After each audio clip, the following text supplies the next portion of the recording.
Hello everyone.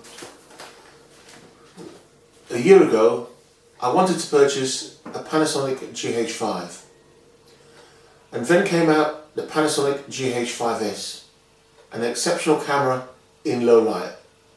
This was groundbreaking for the Panasonic GH5. I looked hard at all the reviews and decided that a Panasonic GH5 was for me. I did not want image stabilization with a floating sensor, so I went for the Panasonic GH5s. And thinking of that decision to want to buy a Panasonic GH5s, I went further down the line, backwards by 4 years, and purchased instead a Panasonic GH4. And the reason for purchasing a Panasonic GH4 is the Panasonic GH4 is still a very capable camera, capable of 4K, and is a camera that I need and not a camera that I want, because there are two differences. You could want a camera but not need it. I want a GH5s but don't actually need a GH5s. So it's made room with the finances for other bits of equipment, as you can see on this desk. But first of all, I'll unbox this Panasonic GH4.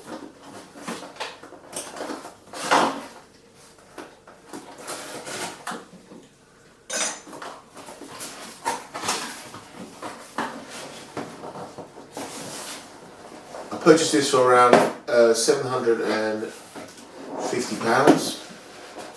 No, £650.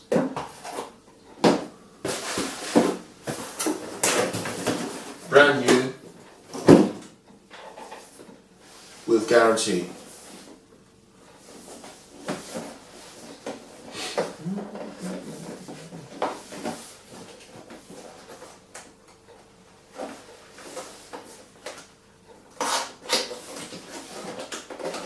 I know these parts are very boring, so I want to see my Panasonic GH4 open.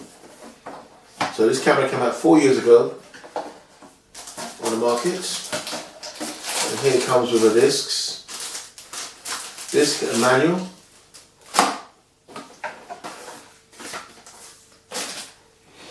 This is the Panasonic GH4 body.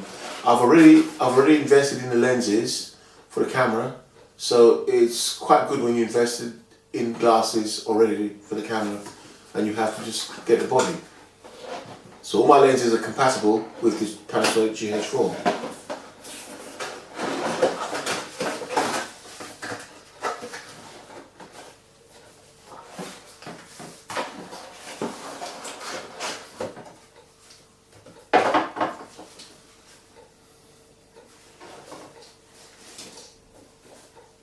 Wow.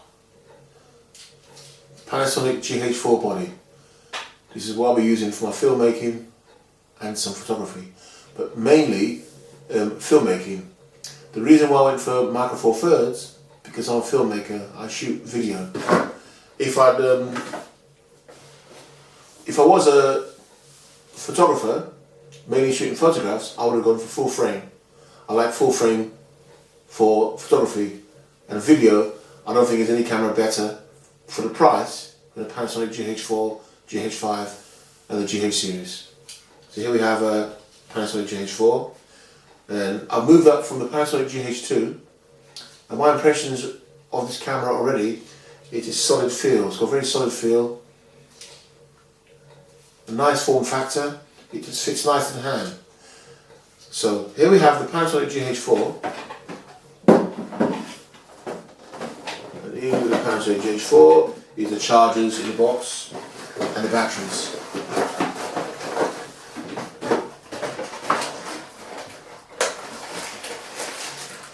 Comes the strap,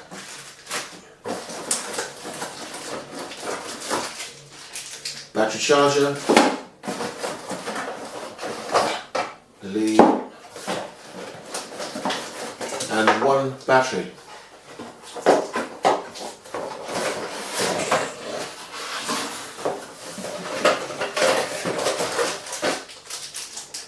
we are. You got a USB connect to the computer.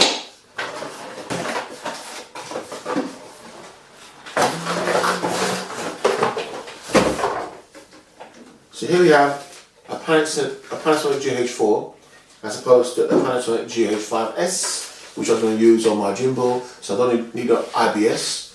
It's Panasonic GH4. When I do my shots where I require image stabilization, I will use this on a fly cam. And most of my shots are handheld and on the tripod. And I've practiced my handheld technique, so I've got a very steady hand. Very steady hand, and because of this confidence and my confidence in manual focus, I decided for a Panasonic GH4 to save money.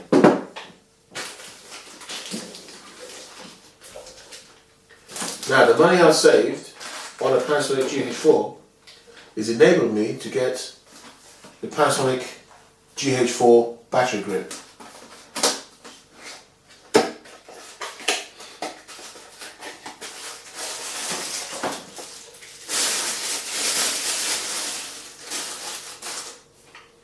It's a Panasonic GH2 battery grip.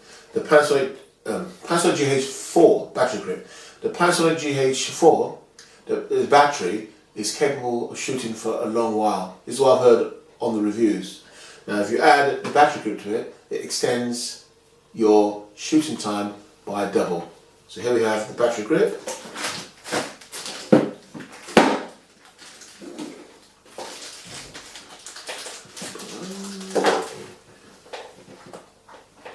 Now, by purchasing a Panasonic GH4 over a Panasonic GH5 has enabled me to get my dream lens for wide angle photography and videography, but mainly videography. If you take a look at this Voigtlander Nocton 10mm f/0.95. So the Micro Four Thirds, this will be an f/1.9 and it'll be a 35mm wide angle lens on a Panasonic GH4. You have to allow for the crop factor on the sensor. So when you really buy a lens and it says f/0.95, you buy an f/1.9 on a Micro Four Thirds.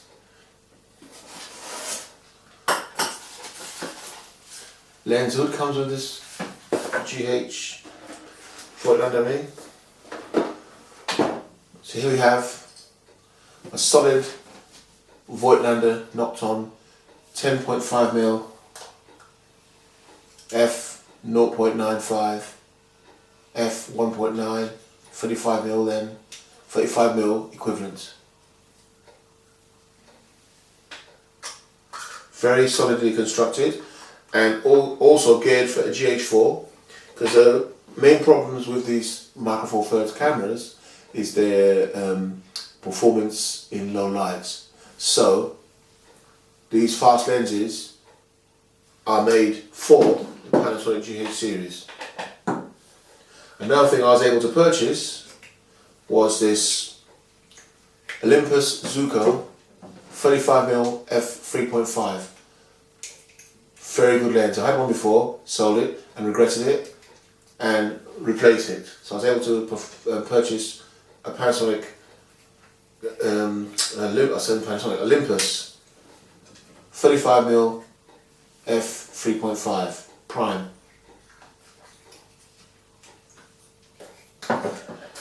Another one I purchased was Olympus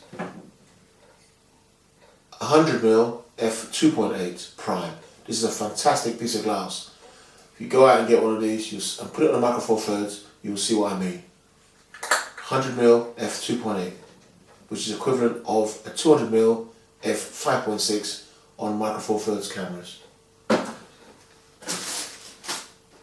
Another thing I was able to purchase was Olympus 50mm f/1.8 prime. I had the 50mm f/1.4 version of this lens. I find the f/1.8 sharper than the f/4 1.4.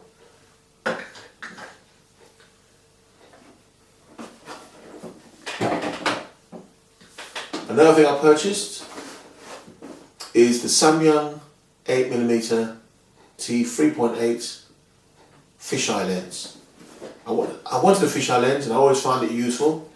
A fisheye lens, and I've learned how to use it. I know where to put how to use the distortion, take advantage, and use the distortion to create art. So, a nice cheap Samyang lens added to my kit is welcomed.